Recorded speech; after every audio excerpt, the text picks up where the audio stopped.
Hello hello hello, सबको मेरा प्रणाम नमस्कार। क्या हाल चाल है? उम्मीद करते हैं बढ़िया होंगे। दशहरा तो बीत गया है दोस्त मेरे, लेकिन आपके जीवन में भी बढ़िया वाला दशहरा आए इसके लिए आपको पढ़ाई करनी होगी। तो चलिए हम लोग शुरू करते हैं आज की कक्षा। और आज की कक्षा में हम लोग पढ़ने वाले हैं पादपों में जनन। जनन आपको भी पता है अलग अलग प्रकार का होता है, लैंगिक होता है, अलैंगिक होता है, अलग अलग प्रकार का जनन होता है। तो चलिए आज हम लोग पादपों में जनन को पढ़ेंगे। वैसे तो ये चैप्टर अगले जो आप नाइन्थ में जाइएगा तब आपको ये डिटेल में मिलेगा, यहां आपको बेसिक मिलेगा। सभी जीव, क्या कहते हैं दोस्त मेरे, सभी जीव की अगर हम बात करें, सभी जीव अपनी किस्म को बनाए रखने के लिए जनन या गुणन करते हैं। दो बातें हैं, या तो जनन करते हैं या गुणन करते हैं। जितने भी एक क्वेश्चन आया था एनसीईआरटी से यहां से कि बताओ जीवों को के अस्तित्व को बनाए रखने के लिए क्या जरूरी है, तो कहेंगे जनन या गुणन। आज तुम ध्यान से देख लो दोस्त मेरे, हम लोग कहते हैं कि हम लोग जैसे हमारा अस्तित्व कैसे बचा रहेगा, जब हम जनन करेंगे, जनन खत्म कर देंगे हमारा अस्तित्व समाप्त हो जाएगा। लेकिन कुछ जीव हैं जो गुणन के द्वारा भी, गुणित होकर के भी आगे बढ़ते हैं। तो अब आप आज से ध्यान रखिएगा कि जीव के सभी जीव अपनी किस्म को बनाए रखने के लिए या तो जनन करते हैं या तो गुणन करते हैं। ये दोनों चीजें कोई भी जीव करता है। अब कहते हैं पादप में जनन दो प्रकार का होता है, आपको भी पता है, अलैंगिक और लैंगिक। एक क्वेश्चन हमेशा पूछा जाता है कि लैंगिक जीवों में विविधता पाई जाती है और अलैंगिक जीवों में विविधता कम पाई जाती है। विविधता जो है अलैंगिक में अगर हम बात करें विविधता नहीं होती है, जबकि लैंगिक में विविधता होती है। लैंगिक में विविधता होती है। ये क्वेश्चन खूब पूछता है। जनन दो प्रकार का, एक लैंगिक और एक अलैंगिक। तो अगर हम अलैंगिक जनन की बात करें तो इसमें विविधता नहीं होता है, लेकिन लैंगिक जनन की अगर हम बात करें तो इसमें विविधता पाई जाती है। मतलब लंबू का बेटा छोटू, छोटू का बेटा लंबू, काला का बेटा गोरा, गोरा का बेटा काला, इसमें विविधता पाई जाती है लैंगिक जनन में। लेकिन अलैंगिक जनन में विविधता नहीं पाई जाती है, लगभग 100% तो नहीं कह सकते। अलैंगिक जनन की कुछ विधियां हैं, कौन कौन? खंडन है, मुकुलन। मुकुलन कहाँ होता है दोस्त मेरे? हाइड्रा में।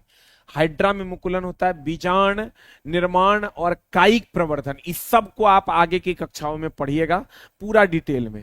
तो कहते हैं ये अलैंगिक जनन के प्रकार हैं। लैंगिक जनन में नर और मादा, नर और मादा युग्मक का युग्मन होता है। जहां पर नर और मादा होगा वो लैंगिक है, जहां पर नर और मादा की बात नहीं होगी वो अलैंगिक है। तो आपको कहेगा अलैंगिक बताइए कौन कौन है।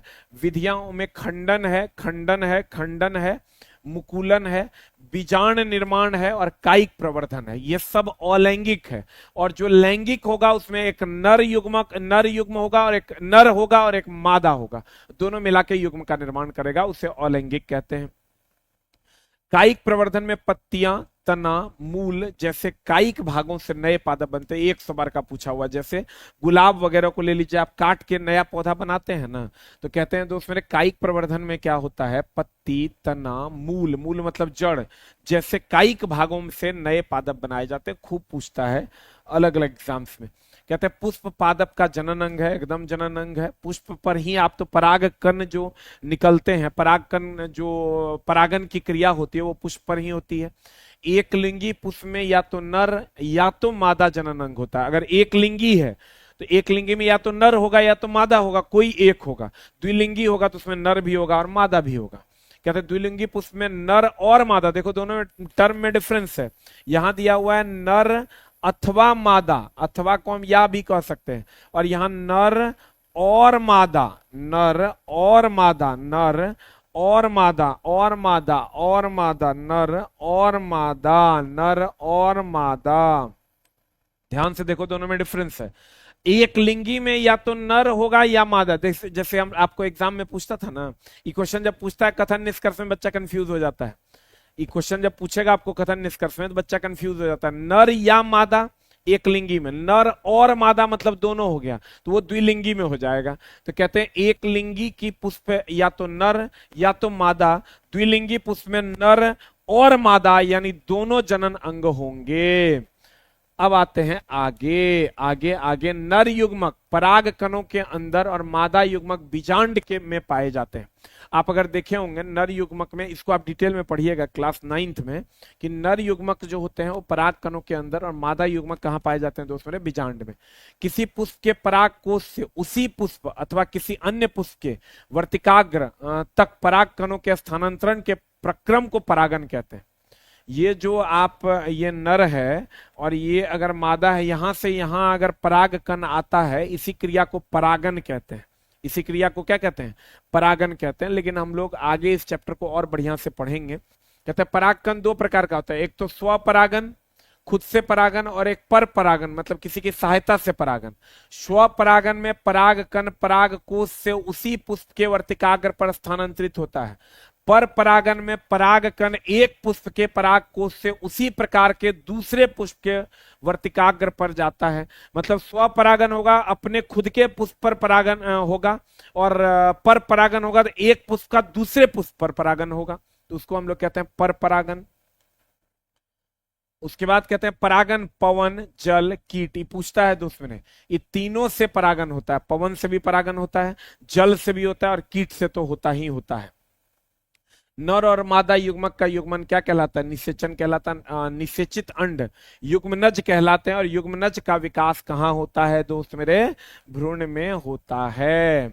फल एक परिपक्व अंडाशय है। फल क्या है? एक परिपक्व अंडाशय है, जबकि बीजांड बीज में विकसित होता है। बीज में विकासशील भ्रूण भी होता है, बीज में ही तो भ्रूण होता है। फल के बारे में क्वेश्चन पूछता है, ये क्या है? एक परिपक्व अंडाशय है। फल के बारे में अगर पूछेगा, ये परिपक्व अंडाशय है। बीजों का प्रकीर्णन पवन जल अथवा जंतुओं के द्वारा होता है। बीजों का निर्माण जो होता है यही तीनों के द्वारा होता है। अगला कह रहा है बीज प्रकीर्णन एक ही स्थान पर पादप क्या अधिक संख्या में वृद्धि को रोकने, सूर्य के प्रकाश, जल और खनिजों के लिए स्पर्धा को कम करने और नए आवासों के अधिग्रहण में सहायक होता है। नए आवासों के अधिग्रहण में क्या होता है? सहायक होता है। अब चलते हैं हम लोग गति और समय पर। ध्यान से देखना, इससे पहले हमने आपको क्या पढ़ाया, एकदम आराम से आप समझने की कोशिश कीजिएगा। हमने कहा जनन। जनन तो जरूरी है। जनन क्यों जरूरी है दोस्त मेरे? क्योंकि जनन से ही अस्तित्व है। अस्तित्व जो है वो जनन से ही है। अस्तित्व की अगर हम बात करें, ये जनन से, जनन या गुणन की सहायता से अस्तित्व बनता है।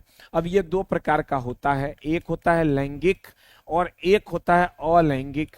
अलैंगिक अलैंगिक, अब लैंगिक भी दो प्रकार का होता है, एक लिंगी और द्विलिंगी। एक लिंगी और द्विलिंगी। अब दोस्त मेरे, एक लिंगी और द्विलिंगी, तो एक लिंगी की अगर हम बात करें, एक लिंगी में या तो नर होगा, या तो नर, या तो नर, या तो मादा, या तो नर या तो मादा। और अगर अगर अगर द्विलिंगी की हम बात करें, द्विलिंगी की बात करें, नर और मादा होगा, नर और मादा होगा। अब दोस्त मेरे लैंगिक में दो भाग हैं, एक होता है पुरुष, एक होता है पुरुष और दूसरा होता है स्त्री। यानी अगर हम लैंगिक जनन की बात करें तो एक नर और एक मादा, एक नर होता है और एक क्या होता है दोस्त मेरे? मादा जनन अंग होता है। लैंगिक की अगर हम बात करें, एक नर और एक मादा। और लैंगिक का एग्जाम्पल हो गया मुकुलन वगैरह। क्या है मुकुलन की अगर हम बात करें, ये कायिक प्रवर्धन, कायिक प्रवर्धन, ये सब क्या है? कायिक प्रवर्धन ये सब क्या है? अलैंगिक है। कायिक प्रवर्धन में क्या करते हैं? जड़ तना वगैरह को काट कर लगाते हैं। कायिक प्रवर्धन की अगर हम बात करें, जड़ तना और पत्ती इस सबको काट कर लगाया जाता है। ध्यान से देखना, जनन दो प्रकार का, एक लैंगिक और दूसरा अलैंगिक। लैंगिक की अगर हम बात करें, इसमें नर और मादा होगा, तो नर और मादा भाग लेगा तो एक लिंगी होगा तो या तो नर होगा या तो मादा होगा। द्विलिंगी होगा तो नर और मादा होगा। और लैंगिक में मुकुलन हो गया, कायिक प्रवर्धन हो गया, जिसमें जड़ तना पत्ती वगैरह को काट के लगाते हैं। मुकुलन कहाँ होता है दोस्त मेरे? आपको भी पता होगा, हाइड्रा में होता है। मुकुलन कहाँ होता है? हाइड्रा में होता है। मुकुलन की अगर हम बात करें दोस्त मेरे, तो कहाँ होता है? हाइड्रा में होता है। कुल मिला के इस चैप्टर में इतना ही है, लेकिन इसको और डिटेल में हम लोग क्लास 9th में जाएंगे तो पढ़ेंगे। अगला अगला अगला, अब आ जाओ गति एवं समय। ध्यान से देखना एकदम आराम से। एक होता है दूरी, एक होता है विस्थापन। हमने आपको बताया था कि दोस्त मेरे ध्यान से एकदम प्रॉपर वे में अगर आप पढ़े होंगे तो अगर कोई चीज सीधे जाती है, सिर्फ पढ़ाई तोरा बचा सकता है दोस्त मेरे, बाकी कुछ तोरा बचा नहीं सकता है, और कोई चीज ऐसे टेढ़ी जाती है, तो ये हो गया दूरी। और इसको हम लोग कहते हैं न्यूनतम दूरी, और न्यूनतम दूरी को कहते हैं विस्थापन। ये जो है ये है दूरी और ये है विस्थापन। यहीं से अगर हम लेकर चलते हैं तो इसमें चाल वेग बराबर, ध्यान से देखना, वेग बराबर होता है विस्थापन बटा समय। वेग बराबर होता है विस्थापन बटा समय, और चाल बराबर होता है दूरी बटा समय। दूरी बटा समय आप पढ़े होंगे तो जरूर पढ़े होंगे। और ये जो होता है ये मीटर इसका यूनिट है, ये सदिश राशि है, इसका भी यूनिट मीटर है, और यह भी मीटर पर सेकंड है, और यह भी सदिश राशि है। इसमें जाओगे ये अदिश, मीटर इसका यूनिट है, ये एक अदिश राशि है, और इसका यूनिट मीटर पर सेकंड है, और यह भी एक अदिश राशि है। ध्यान से देखना, विस्थापन सीधे सड़क पर जाएंगे तो ये विस्थापन है। वेग बराबर होता है विस्थापन बटा समय। चाल बराबर होता है दूरी बटा समय, यानी टेढ़ा मेढ़ा चलेंगे तो दूरी ट्रेवल करेंगे, दूरी ट्रेवल करेंगे तो चाल होगा, और विस्थापन ट्रेवल करेंगे तो वेग होगा। इतना बेसिक तो आप जानते होंगे। चलिए एनसीईआरटी में इसको डिफाइन कैसे करते हैं। एकांक समय में चली गई दूरी को चाल कहते हैं, एकांक समय में तय किए गए विस्थापन को वेग कहते हैं। इस टाइप से इसको डिफाइन किया जाता है। अब ध्यान से देखो, एकांक समय में किसी वस्तु द्वारा चली गई दूरी को उसकी चाल कहते हैं। अभी तुरंत बताए थे चाल बराबर क्या होता है, दूरी आप बट्टा समय। इसको डिफाइन ही ऐसे करते हैं कि एकांक समय में तय की गई दूरी को चाल कहते हैं। एकांक समय में तय की गई दूरी को क्या कहते हैं, चाल कहते हैं। अगला, वस्तुओं की चाल, यह निर्णय लेने में हमारी सहायता करता है कि कौन दूसरे से तेज चल रहा है। अगर एक क्वेश्चन पूछा था एनसीईआरटी से कि हम कहाँ हैं, हमारी स्थिति क्या है, ये कैसे पता चलेगा, हमारा पोजीशन कहाँ है, हम किस पोजीशन में, हमारी स्थिति क्या है।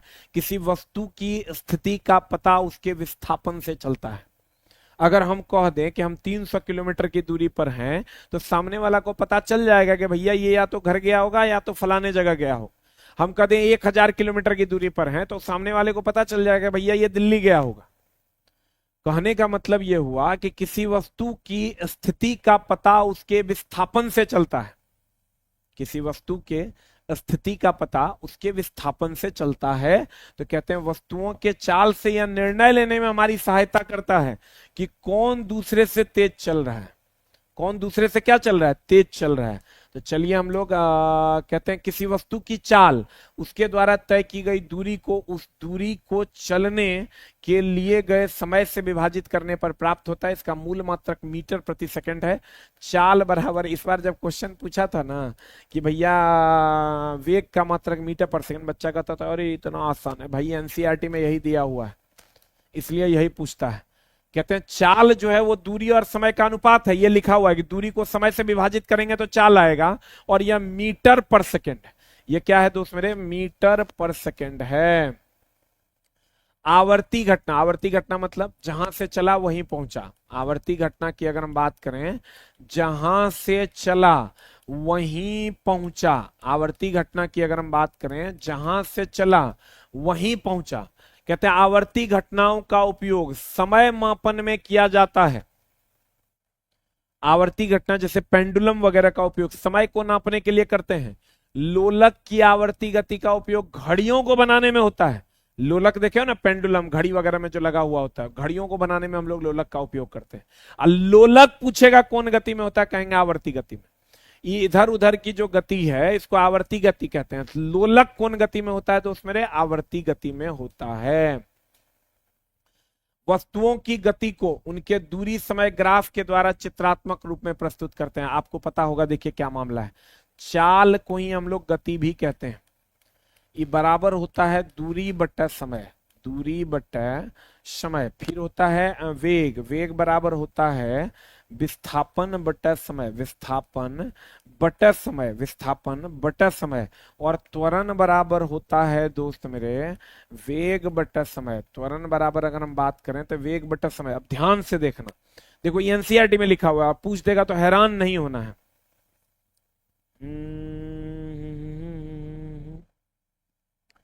तो साइको के बारे में जैसे ही इस चीजें क्लियर होंगी हम उस पर वीडियो लेकर आएंगे। जैसे ही चीजें क्लियर होंगी हम उस पर तुरंत वीडियो लेकर के आएंगे। अब जबरदस्ती का व्यूज के लिए कुछ से कुछ नहीं बनाएंगे, उसका उपाय क्या है, क्या दिक्कत हुई है, चीजों को समझ लेंगे तो वीडियो बना देंगे। चाल बराबर दूरी बटा समय, वेग बराबर विस्थापन बटा समय, त्वरण बराबर वेग बटा समय, यह मामला है। अब ध्यान से देखना, एकांक समय में तय किए गए वेग को त्वरण कहते हैं, एकांक समय में तय की गई दूरी को चाल कहते हैं, एकांक समय में तय किए गए विस्थापन को वेग कहते हैं। अब मामला क्या होता है दोस्त मेरे, कि अगर अगर समय और वेग समय ग्राफ त्वरण का मान देगा, दूरी समय ग्राफ चाल या गति का मान देगा, विस्थापन समय ग्राफ वेग का मान देगा। अब देखो तो क्या कह रहा है क्वेश्चन, क्वेश्चन कह रहा है दोस्त मेरे कि वस्तुओं की गति को उनके दूरी समय ग्राफ द्वारा चित्रात्मक, गति को दूरी समय ग्राफ से, वेग को विस्थापन समय ग्राफ से, त्वरण को वेग समय ग्राफ से बताते हैं।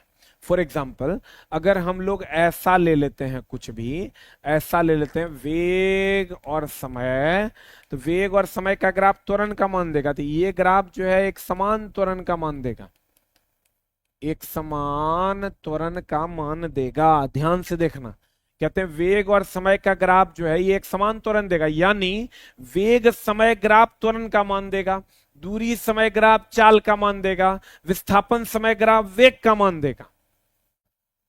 उम्मीद करते हैं आप समझ गए होंगे। कहते हैं वस्तुओं की गति को उनके दूरी समय ग्राफ से चित्रात्मक रूप से दर्शाते हैं। तो देखो ऐसे, जैसे ये अगर ये दूरी है और ये समय है और ये ग्राफ जो होगा ये गति को दर्शाएगा, यानी दूरी समय ग्राफ से गति का मान मिलता है, वेग समय ग्राफ से त्वरण का मान मिलता है, क्योंकि वेग बटा समय त्वरण होता है और विस्थापन बटा समय वेग होता है, दूरी बटा समय गति होता है, इसलिए ऐसा होता है। तो क्या कह रहा है क्वेश्चन, कह रहा है दूरी और समय का ग्राफ किसका मान देगा, गति या चाल का, विस्थापन और समय का ग्राफ वेग का मान देगा, वेग और समय का ग्राफ त्वरण का मान देगा। उम्मीद करते हैं आप समझ गए होंगे। फिर कहता है नियत चाल से गति करने वाले वस्तु, देख लो नियत चाल से, ये जो चाल अगर नियत रहेगा, ध्यान से देखना एकदम आराम से, ये दूरी समय ग्राफ है, अगर आप पढ़े होंगे, देखो ये सब एनसीईआरटी में दिया हुआ है, दूरी बटा समय चाल होता है। अगर ये सीधा चला गया, इसको हम लोग एक समान चाल कहते हैं, इसको हम लोग एक समान चाल कहते हैं। अगर ये इससे गया, इसमें चाल बढ़ रहा है, चाल की या गति की अगर हम बात करें तो चाल क्या हो रहा है दोस्त मेरे, ये बढ़ रहा है, अगर आप पढ़े होंगे। ऐसे गया, इसका मतलब चाल घट रहा है, चाल जो है घट रहा है, चाल घट रहा है। अब ध्यान से देखना, कहते हैं ये दूरी समय ग्राफ है तो ये एक समान चाल को बताता है, इसमें चाल बढ़ रहा है, इसमें चाल घट रहा है। अब मामला क्या कह रहा है देखो, कहते हैं नियत चाल, देख लो ये एक समान चाल, मतलब एक समान चाल मतलब कौन चाल, एक समान मतलब क्या, नियत। एक समान की अगर हम बात करें तो इसका मतलब हो गया नियत। पढ़ चला, पढ़ने के अलावा दूसरा कोई उपाय नहीं है तेरा पास, सिर्फ पढ़ के ही कुछ किया जा सकता है, बाकी चीजें पैरेलली चलती रहेंगी, अलग अलग चीजें हैं सब जगह, यहाँ ये होना चाहिए वहां वो होना चाहिए, ये सारी चीजें चलती रहेंगी, लेकिन विकल्प एकमात्र है अपने जीवन को सुधारने का, वो है कंटेंट, वो आपको पढ़ना पड़ेगा। आप किसी भी टीचर से पढ़िए, वो आपको पढ़ना पड़ेगा। ये एक समान चाल है, तो एक समान चाल है मतलब नियत चाल है। ध्यान से देखना, कहते हैं नियत चाल से गति करने वाली वस्तु का दूरी समय ग्राफ, देख लो यही क्वेश्चन बार बार पूछता है, नियत चाल से गति करने वाले वस्तु का वेग दूरी समय ग्राफ कैसा है, सीधा है, सीधा है, सरल रेखा जो कहां से गुजरता है, ओरिजिन से गुजरता है। लेकिन जिकरा में चाल बढ़ रहा है ओकर कर्व है, जिकरा में चाल घट रहा है ओकर भी कर्व है। लेकिन अगर एक समान चाल है तो दूरी समय ग्राफ एक नियत होता है। दूरी समय ग्राफ क्या होता है दोस्त मेरे, नियत होता है। नियत चाल से गति करने वाले वस्तु का दूरी समय ग्राफ एक सरल रेखा होता है। अब देखो चैप्टर तो कंप्लीट हो गया, लेकिन एक बार हम इसको और पढ़ा देते हैं, ध्यान से समझना। एक तो कहेगा भैया सीधा चलोगे, तो सीधा चलोगे तो न्यूनतम दूरी, एक स्पेशल नाम है विस्थापन। अगर टेढ़ा मेढ़ा चलोगे दोस्त मेरे तो एक स्पेशल नाम है दूरी। अब यहां से हम चलते हैं वेग। वेग बराबर होता है विस्थापन बटा समय, विस्थापन बटा समय। और चाल बराबर होता है दूरी बटा समय, चाल बराबर होता है दूरी बटा समय। त्वरण बराबर होता है वेग बटा समय, वेग बटा समय। एकदम दोस्त मेरे, पढ़ने के अलावा कोई ऑप्शन नहीं है तुम्हारा। कल से क्लास 8 स्टार्ट हो जाएगा। क्या कहते हैं ध्यान से देखना। विस्थापन बराबर वेग बटा समय, विस्थापन बटा समय वेग होता है, दूरी बटा समय चाल होता है, वेग बटा समय त्वरण होता है। अब मामला क्या है, अगर आपको कह देगा दूरी और समय का अगर आप किसका मान देगा, चाल का। विस्थापन और समय का अगर आप वेग का मान देगा, वेग और समय का अगर आप त्वरण का मान देगा। और अगर अगर ऐसा है तो ये समान होगा, मतलब नियत होगा। अगर ऐसा ग्राफ है किसी का भी है तो ये बढ़ेगा। अगर ऐसा ग्राफ होगा किसी का भी तो इसका मतलब घटेगा। नीचे की तरफ जाएगा तो घटेगा, ऊपर की तरफ जाएगा बढ़ेगा, और ये एक समान रहेगा। यही कुल मिला के मामला है। और सदिश सदिश तो सबको पता है, इसका यूनिट भी सबको पता है। ये भी मीटर पर, दूरी का भी मीटर पर सेकंड, इसका चाल का इसका भी मीटर पर सेकंड, आई दोनों का तो मीटर मीटर होता है। तो ये कभी कभार क्वेश्चन पूछ देता है। हमने कहा अगर सीधा रहेगा तो समान रहेगा, नियत रहेगा। चाहे वो अगर यहाँ वेग समय दे देंगे तो समान त्वरण हो जाएगा, और यहाँ दूरी समय दे देंगे तो समान गति हो जाएगा या चाल हो जाएगा। तो अगर आप पढ़े होंगे तो जरूर आपके जहन में आ रहा होगा। चलो, विद्युत धारा और इसके प्रभाव। अब देखो, विद्युत धारा और इसके प्रभाव, प्रभाव इसके तीन हैं। कौन कौन? एक है ऊष्मीय प्रभाव जिसकी खोज जूल ने की, इसको एक है चुंबकीय प्रभाव, चुंबकीय प्रभाव जिसकी खोज एससी और एस्टेड ने की, और एक है रासायनिक प्रभाव जिसकी खोज फेराडे ने किया। एक है रासायनिक प्रभाव जिसकी खोज किसने की? फेराडे ने। अब रही बात विद्युत धारा की। विद्युत धारा इलेक्ट्रॉन का प्रवाह है, electron, the flow of electron is called as विद्युत धारा। ये एक अदिश राशि है। और ये विद्युत धारा उच्च विभव से उच्च टू निम्न विभव ये जाता है। उच्च विभव से निम्न विभव में विद्युत धारा का प्रवाह होता है। ये इलेक्ट्रॉन का प्रवाह है, इलेक्ट्रॉन का प्रवाह विद्युत धारा, ये अदिश राशि है। उच्च से निम्न विभव की ओर विद्युत धारा का प्रवाह होता है। उच्च विभव से निम्न विभव की ओर किसका प्रवाह होता है? धारा का प्रवाह होता है। विद्युत धारा का प्रवाह उच्च विभव से निम्न विभव की ओर होता है। और प्रभाव इसके तीन है, ऊष्मीय, चुंबकीय और रासायनिक। तो चलिए हम लोग इसका एम्पियर, इसका यूनिट होता है एम्पियर, एम्पियर, और यह एक अदिश राशि है। ठीक है। अब विद्युत धारा की अगर हम बात करें, इसका यूनिट की अगर हम बात करें, यूनिट की बात करें तो यूनिट इसका एम्पियर सेकेंड भी, सॉरी, Q बराबर आई टी, आई बराबर Q बाई टी। कुलॉम बटा सेकेंड, इसी को हम लोग एम्पियर भी कहते हैं।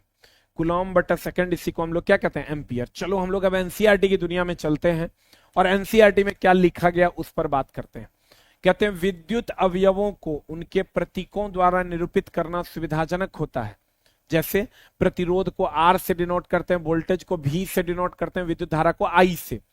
इनका उपयोग करके किसी विद्युत परिपथ में परिपथ आरेख द्वारा निरूपित किया जा सकता है। हम लोग सर्किट बना देते हैं। फॉर एग्जांपल, अगर ऐसा बना दिए सामने वाला समझ जाएगा ये प्रतिरोध है। अगर ऐसा बना दिए सामने वाला समझ जाएगा ये वोल्टेज सोर्स है। अगर हम ऐसा बना दिए सामने वाला समझ जाएगा कैपेसिटर है ये। अगर हम ऐसा बना दिए सामने वाला समझ जाएगा इंडक्टर है ये, इंडक्टर है ये। तो इस टाइप से एक सिंबल है करंट में जिससे हम किसी चीज को डिनोट करते हैं। ये वही बात कह रहा है। तो चलो हम लोग आगे बढ़ते हैं, और कहते हैं जब किसी तार से कोई विद्युत धारा प्रवाहित होती है तो वह तार तप्त हो जाता है, एकदम तप्त हो जाता है। तो ये विद्युत धारा का तापीय प्रभाव है। अगर किसी तार से विद्युत धारा का प्रवाह होता है, उसके चारों तरफ मैग्नेटिक फील्ड आ जाता है, तो विद्युत धारा का चुंबकीय प्रभाव है। और अगर किसी में विद्युत धारा का प्रवाह हो और केमिकल इफेक्ट जनरेट हो जाए, विद्युत धारा का रासायनिक प्रभाव है। विद्युत धारा का कौन प्रभाव है? रासायनिक प्रभाव है। अब ध्यान से देखना, जब किसी तार से कोई विद्युत धारा प्रवाहित होती है तो वह तार तप्त हो जाता है। यह विद्युत धारा का तापीय प्रभाव है, और इसकी खोज जूल ने किया था। इसकी खोज किसने किया? जूल ने किया। और इस प्रभाव उसके बहुत से अनुप्रयोग हैं। फॉर एग्जाम्पल, करंट दो, गर्मी जनरेट हो जाए। For example heater. For example, आपको इसका इफेक्ट से क्वेश्चन पूछा था, एकदम मजाक में नहीं लेना। देख लो, प्रभाव जो है विद्युत के प्रभाव से जो क्वेश्चन पूछा था और अक्सर पूछता है, बड़े प्यारे प्यारे प्रश्न इससे पूछे जाते हैं। इसमें एक प्रभाव है आपका, अगर अगर अगर अगर अगर अगर हम बात करें, एक प्रभाव है आपका ऊष्मीय प्रभाव। ऊष्मीय प्रभाव की खोज जो है जूल ने किया। इसका एग्जाम्पल लोगे, हीटर, आयरन, बल्ब, ये सब इसके एग्जाम्पल हैं। फ्यूज ले लो, ये भी इसका एग्जाम्पल है, गर्म होके ये भी पिघलता है। चलो इसके बाद आ जाओ रासायनिक प्रभाव पर। रासायनिक प्रभाव का खोज कौन किया था दोस्त मेरे? रासायनिक प्रभाव का खोज किया फेराडे। और भैया एक एग्जाम्पल है प्रिंटिंग मशीन। एक एग्जाम्पल की अगर हम बात करें, प्रिंटिंग मशीन, प्रिंटिंग मशीन, विद्युत अपघट्य। विद्युत अपघट्य मतलब जिस घोल में धारा का प्रवाह हो सके, विद्युत अपघट्य। और अगर हम चुंबकीय प्रभाव की बात करें, चुंबकीय प्रभाव की अगर हम बात करें, चुंबकीय प्रभाव की बात करें, इसकी खोज एचसी ओरस्टेड ने किया। एक एग्जाम्पल है आमीटर, वोल्ट मीटर, ये सब एक एग्जाम्पल है। तो देख लो, विद्युत धारा का ऊष्मीय प्रभाव का खोज कौन किया? जूल। रासायनिक प्रभाव फेराडे। चुंबकीय प्रभाव एचसी ओरस्टेड। अब यहां देखो, हीटर, आयरन, बल्ब और फ्यूज, ये ऊष्मीय प्रभाव है। प्रिंटिंग मशीन, विद्युत अपघट्य, ये सब रासायनिक प्रभाव है। आमीटर, वोल्ट मीटर, गैल्वेनोमीटर, ये सब चुंबकीय प्रभाव है। ये सब कौन प्रभाव है दोस्त मेरे? चुंबकीय प्रभाव है। अब जो करंट दिए गर्म हो गया, ऊष्मीय प्रभाव। करंट दिए केमिकल रिएक्शन होने लगा, रासायनिक प्रभाव। करंट दिए मैग्नेटिक फील्ड जनरेट हो गया, चुंबकीय प्रभाव। कलम उठा दोस्त, अपनी तकदीर बदल ले। और हम बार बार कह रहे हैं, एएलपी के रिजल्ट का जैसे ही सारी चीजें क्लियर होती है, हम उस पर प्रॉपर वीडियो भी बनाएंगे। और हम पहले उसको कोशिश कर रहे हैं चला समझने की। वो लोग, आप समझ लो, कैसे लोग होते हैं, तुमको कुछ कहने के लिए कोई इंफॉर्मेशन वो देना ही नहीं चाहते। कि हमने कितना बार ट्राई हम कर रहे हैं कि पूछने की कोशिश करें कि सर क्या मामला है, कैसे हुआ है, क्या हुआ है, तो क्या ही कहा जाए। फिर भी हम लगे हुए हैं दोस्त मेरे, ताकि कुछ चीजें क्लियर हो जाएं। और जब क्लियर हो जाएंगी तो हम उसके लिए एक वीडियो जरूर बनाएंगे। अब आ जाओ इधर। बच्चे तो फोन कर करके परेशान हो रहे हैं, लेकिन हम तो दोस्त मेरे ना रेल मिनिस्टर हैं, ना हम आरआरबी के कोई चेयरमैन हैं।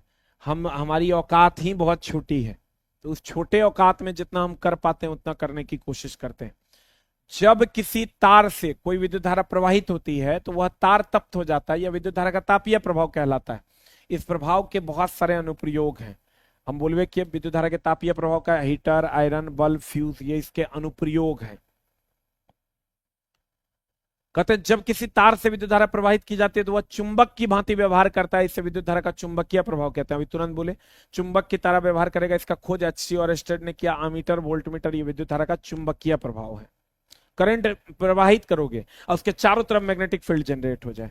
फिर चलो अगला, कहते हैं कुछ विशेष पदार्थों से बने तारों में से जब उच्च विद्युत धारा प्रवाहित होती है तो वे गर्म होने से पिघल कर टूट जाते हैं। इन पदार्थों का उपयोग विद्युत फ्यूज के निर्माण में किया जाता है, जो विद्युत परिपथों में क्षति तथा आग से बचाता है। बताओ, फ्यूज का क्या करता है? बहुत ज्यादा जब करंट का प्रवाह करोगे तो पिघल जाएगा, पिघल जाएगा तो जल जाएगा, और जल जाएगा तो उसे विद्युत धारा का ऊष्मीय प्रभाव कहेंगे। फ्यूज क्या करता है? ओवरलोडिंग और शॉर्ट सर्किटिंग से बचाता है। अगर हम फ्यूज के बारे में जाने दोस्त मेरे, तो फ्यूज के बारे में जो एनसीईआरटी में कहा हुआ है, फ्यूज के बारे में सबसे पहले तो ये ऊष्मीय प्रभाव पर काम करता है, गर्म होता है तब जलता है। आजकल फ्यूज का जगह ले लिया है एमसीबी। फ्यूज का जगह कौन ले लिया है दोस्त मेरे? एमसीबी। और फ्यूज जो है जब भी लगेगा लाइव वायर में लगेगा, मेन वायर में लगेगा। इसका प्रतिरोध और गलनांक उच्च होता है। प्रतिरोध एंड उच्च और गलनांक निम्न होता है। प्रतिरोध उच्च और गलनांक जो होता है इसका निम्न होता है। प्रतिरोध उच्च और गलनांक निम्न होता है। ये शॉर्ट सर्किट और ओवरलोडिंग से बचाता है, यानी लघु पथन कह दीजिए उच्च भार से। शॉर्ट सर्किट एंड ओवरलोडिंग से बचाता है। ओवरलोडिंग से बचाता है, शॉर्ट सर्किट और ओवरलोडिंग से बचाता है। अगर हम फ्यूज की बात करें, यह जगह ले लिया किसका, एमसीबी का। कौन प्रभाव पर, ऊष्मीय प्रभाव पर। लाइव वायर में प्रतिरोध उच्च, गलनांक भी उच्च होता है और शॉर्ट सर्किट और ओवरलोडिंग से बचाता है। और आज ये किस क्रम में लगता है, अगर पूछेगा ये किस क्रम में परिपथ में लगता है, तो ये श्रेणी क्रम में लगता है। कौन क्रम में लगता है दोस्त मेरे, श्रेणी क्रम में लगता है। जल्दी से लिख लो। किस क्रम में लगता है, ये श्रेणी क्रम में लगता है। फ्यूज पूछेगा किस क्रम में लगता है, तो कहेंगे भैया श्रेणी क्रम में लगता है।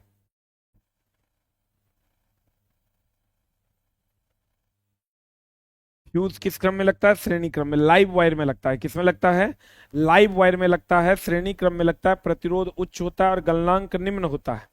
प्रतिरोध उच्च होता है और गलनांक क्या होता है दोस्त मेरे, निम्न होता है।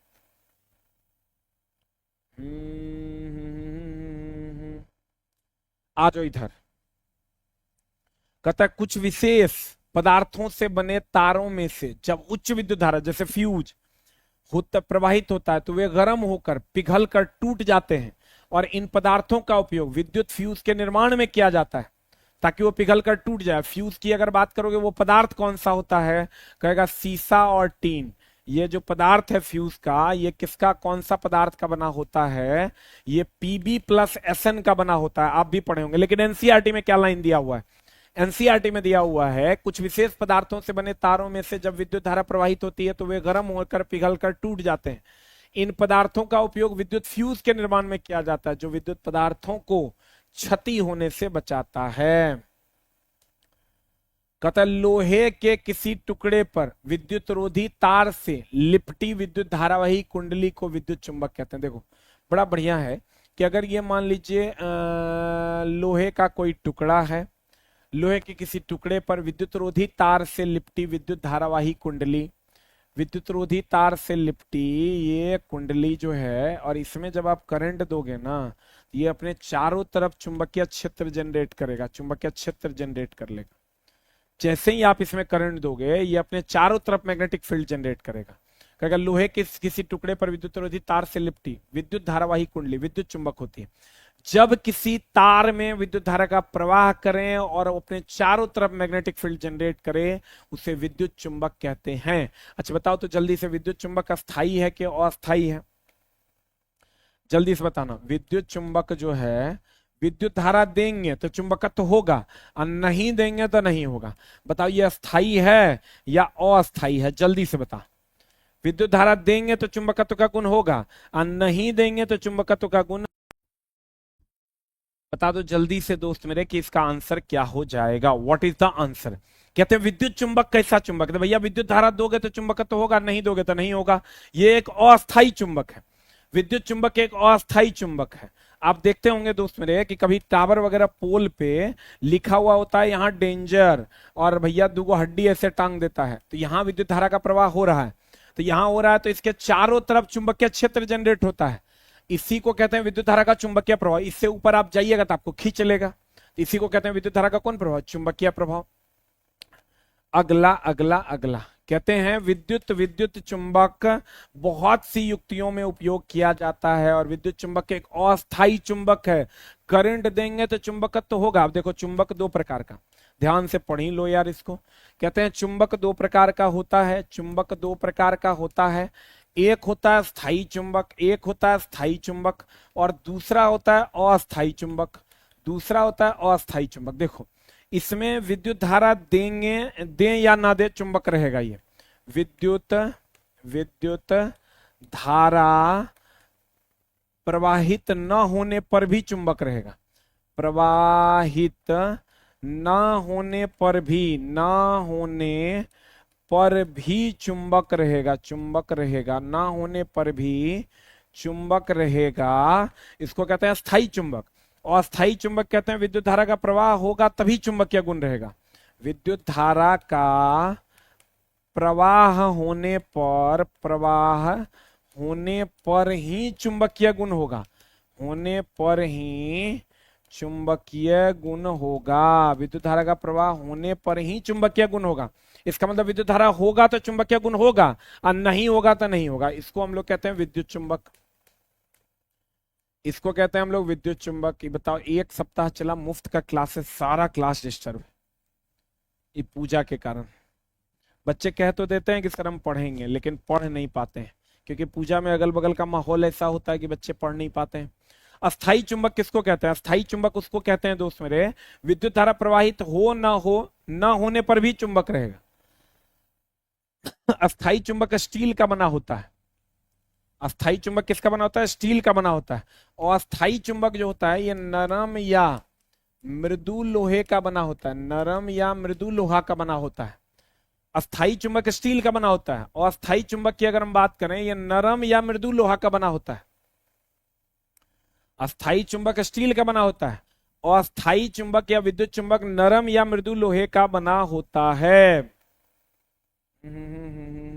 अस्थाई चुंबक किसको कहते हैं? करंट देंगे तो चुंबकत्व होगा, नहीं देंगे तो नहीं होगा। विद्युत धारा का प्रवाह होने पर ही चुंबकीय गुण होगा, इसीलिए इसका नाम विद्युत धारा होने पर चुंबकीय गुण होगा, इसलिए इसका नाम विद्युत चुंबक कहते हैं। क्या कहते हैं? देखो, विद्युत चुंबक बहुत सी युक्तियों में उपयोग किया जाता है। सही बात है, बहुत बढ़िया। चलो हम प्रकाश चैप्टर में थे, देखो इस चैप्टर में हम लोगों ने क्या सीखा?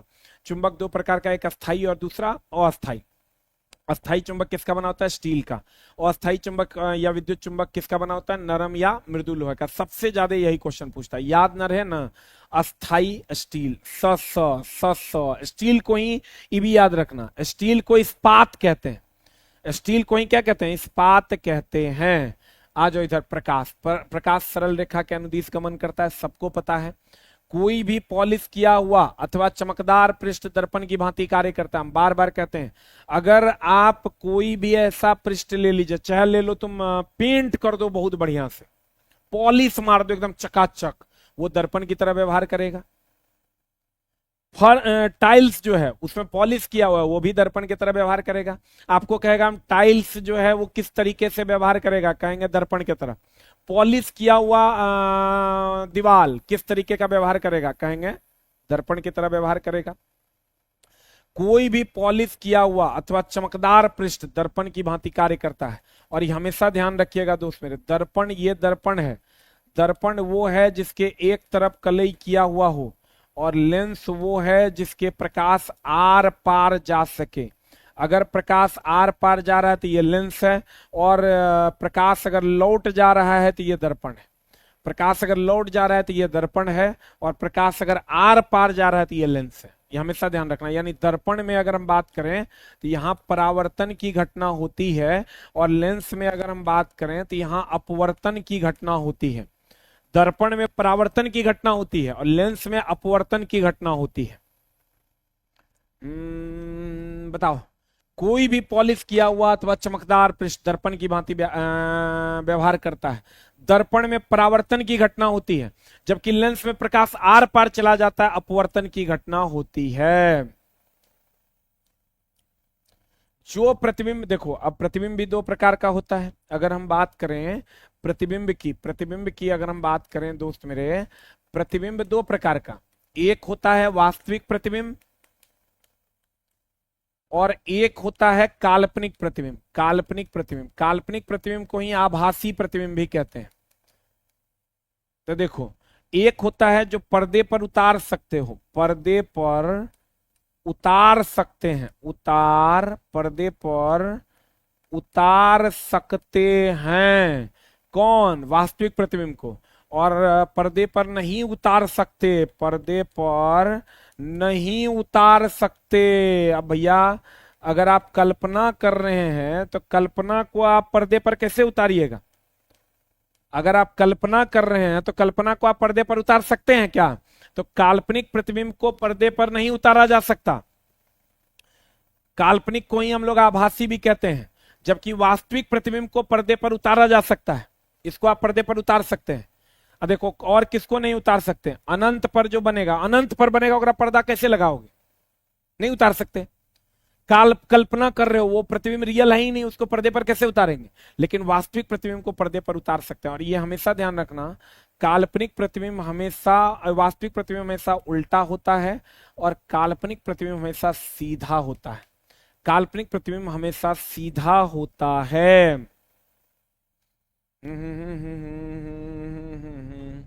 देख लो, वास्तविक प्रतिबिंब कैसा होता है, कहीं भी किसी भी दर्पण में किसी भी लेंस में जाओगे, वास्तविक इस सब के लिए लागू होता है, सारे दर्पण और सारे लेंस के लिए लागू होता है।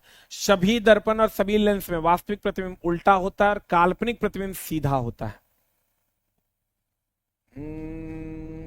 जो प्रतिबिंब पर्दे पर प्राप्त किया जा सके उसे वास्तविक, देख लो अभी तुरंत लिखें दोस्त मेरे कि जो प्रतिबिंब पर्दे पर प्राप्त किया जा सके, जो प्रतिबिंब पर्दे पर प्राप्त किया जा सके उसे कौन प्रतिबिंब कहते हैं, जो प्रतिबिंब पर्दे पर प्राप्त किया जा सके उसे हम लोग कौन प्रतिबिंब कहते हैं, जो हेलो हेलो हेलो हेलो दोस्त मेरे आवाज का थोड़ा सा समस्या हो गया था, चलो आगे चलते हैं हम लोग।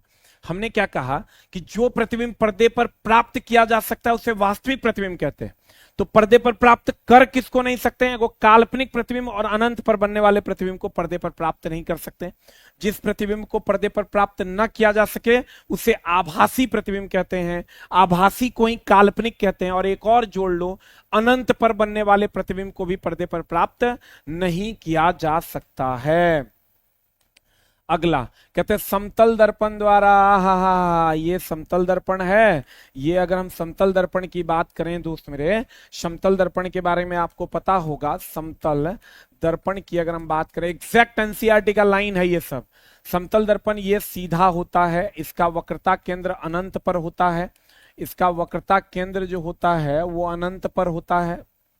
इसमें प्रतिबिंब कैसा बनता है दोस्त मेरे, काल्पनिक प्रतिबिंब बनता है, सीधा प्रतिबिंब बनता है, वस्तु के बराबर प्रतिबिंब बनता है और पार्श्व उल्टा बनता है, पार्श्व उल्टा प्रतिबिंब बनता है। मतलब लेफ्ट का राइट दिखेगा, राइट का लेफ्ट। ई हाथ उठाओगे तो ई हाथ उठेगा, ई उठा हुआ दिखाई देगा, और ई हाथ उठाओगे ना तो ई हाथ उठा हुआ दिखाई देगा। तो कैसा प्रतिबिंब बनता है समतल दर्पण में, काल्पनिक, सीधा, वस्तु के बराबर और पार्श्व उल्टा। और वस्तु दूरी और प्रतिबिंब दूरी समान होता है, वस्तु एंड प्रतिबिंब दूरी, वस्तु एंड प्रतिबिंब दूरी जो होता है वो समान होता है। जितना दूरी पर वस्तु होगा उतने दूरी पर प्रतिबिंब होगा। और अगर आपको अपनी पूरी लंबाई देखनी है, मान लो आप 5 फीट के हैं तो कम से कम 2.5 फीट का दर्पण होना चाहिए। ये सब आप जरूर पढ़े होंगे। चलिए हम लोग एनसीईआरटी के ओरिजिनल लाइन पर चलते हैं। समतल दर्पण द्वारा पना प्रतिबिंब सीधा होता है। भैया सीधा ही नहीं होता है, काल्पनिक भी होता है, सीधा भी होता है, वस्तु के बराबर भी होता है। अभी जैसे मेरा मुंडी ऊपर पैर नीचे ऐसे ही दिखेगा, लेकिन खाली हम ई हाथ उठाएंगे ना तो तुमको ई हाथ उठा हुआ दिखाई देगा, ऐसे मारेंगे ना तुमको ऐसे दिखाई देगा। तो कहते हैं दोस्त मेरे, क्या कहते हैं, समतल दर्पण द्वारा बना प्रतिबिंब सीधा और आभासी होता है। सीधा तो होबे करता है, आभासी भी होता है, तथा बिंब के समान साइज का होता है। जितना बड़ा वस्तु उतने बड़ा प्रतिबिंब। प्रतिबिंब दर्पण के पीछे उतनी ही दूरी पर बनता है जितना कि दर्पण के सामने होता है। अगर 10 सेंटीमीटर की दूरी पर हम दर्पण से हैं तो मेरा प्रतिबिंब भी 10 सेंटीमीटर की दूरी पर बनेगा। ऐसा आप जरूर पढ़े होंगे। चलिए हम लोग आगे चलते हैं। दर्पण द्वारा बने प्रतिबिंब में बिंब का वाम भाग प्रतिबिंब के दक्षिण भाग में, अभी हम तुरंत बोले, अगर ये हाथ उठाओगे, बायां हाथ उठाओगे तो आपको दायां हाथ उठा हुआ दिखाई देगा। इसी को एक टर्म, सीधा तो होबे करता है, सीधा तो वे करता है, लेकिन पार्श्व उल्टा होता है। मतलब लेफ्ट हैंड राइट हैंड में दिखाई देगा, लेफ्ट हैंड उठाओगे तो राइट हैंड उठा हुआ दिखाई देगा, और राइट हैंड उठाओगे तो लेफ्ट हैंड उठा हुआ दिखाई देगा। देखो इसको क्या लैंग्वेज में लिखा है, लिखा है दर्पण द्वारा बने प्रतिबिंब में बिंब का वाम भाग प्रतिबिंब के दक्षिण भाग की भांति दिखाई देता है, तथा बिंब का दक्षिण भाग प्रतिबिंब के वाम भाग के भांति दिखाई देता है। अगला, इसी को पार्श्व उल्टा कहते हैं। ये जो बात है इसको हम लोग पार्श्व उल्टा कहते हैं। इसी को हम लोग क्या कहते हैं दोस्त मेरे, पार्श्व उल्टा कहते हैं। अवतल दर्पण वास्तविक तथा उल्टा प्रतिबिंब बना सकता है। जब बिंब को दर्पण के अत्यंत निकट रखते हैं तो प्रतिबिंब आभासी, सीधा और आवर्धित। अब इस पर हम लोग चर्चा करेंगे अगली कक्षा में, क्योंकि यहां पर दोस्त मेरे हमको अवतल उत्तल दर्पण एक बार बढ़िया से पढ़ा देना पड़ेगा और तभी जाके आपका काम होगा। तो इस यहां से जो हम कार्रवाई करेंगे वो अगली कक्षा में करेंगे। आगे की कार्रवाई, यहां हम लोगों ने आज इतनी सारी चीजों को पढ़ा है, जाना है, समझा है। अगर बच्चा तू शुरू से होगा तो जरूर समझ पाया होगा चीजों को। जनन 2 प्रकार का, एक लैंगिक एक अलैंगिक। लैंगिक भी 2 प्रकार का, एक और द्वि। एक में कोई एक भाग लेगा, दोनों में दोनों लेगा। चाल बराबर दूरी बटा समय, वेग बराबर विस्थापन बटा समय के लिए हम ग्राफ के चीजों को आज पढ़े हैं। सीधा होगा तो नियत होगा। प्रभाव तीन प्रकार का, ऊष्मीय, रासायनिक और चुंबकीय। फ्यूज ऊष्मीय प्रभाव पर काम करता है। चुंबक में स्थायी और अस्थायी। जेकरा में करंट दे ना दे चुंबकीय गुण होगा स्थायी, जेकरा में करंट दे तो चुंबकीय गुण होगा, नहीं दे तो नहीं होगा, अस्थायी। प्रतिबिंब अगर वास्तविक होगा तो पर्दे पर उतार सकते हैं, काल्पनिक और अनंत पर बनने वाला प्रतिबिंब पर्दे पर नहीं उतार सकते। समतल दर्पण का वक्रता केंद्र अनंत पर होता है, काल्पनिक सीधा बराबर पार्श्व उल्टा। वस्तु और प्रतिबिंब दूरी समान होता है। पार्श्व उल्टा का मतलब ई हाथ उठाएंगे तो ई हाथ उठेगा, ई हाथ उठाएंगे तो ई हाथ उठा हुआ दिखाई देगा। Thank you very much, love you all, नमस्कार। मिलते हैं हम लोग फिर अगली कक्षा में अपने नियमित समय पर कल 9:45 में। और एएलपी से रिगार्डिंग से रिलेटेड जो भी वीडियोस हैं दोस्त मेरे, बहुत जल्द आपको दिखाई देगा। बीएसएससी पर भी कुछ चीजें चल रही हैं, अलग अलग लोगों की सबकी आपस में बातें हो रही है। जल्द ही आपको कुछ ना कुछ दिखाई देगा। Thank you very much, love you all, नमस्कार।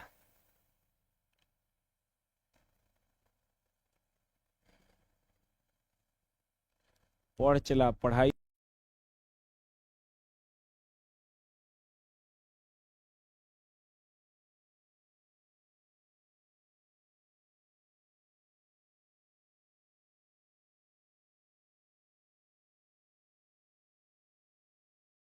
से बड़ा कोई ब्रह्मास्त्र नहीं है।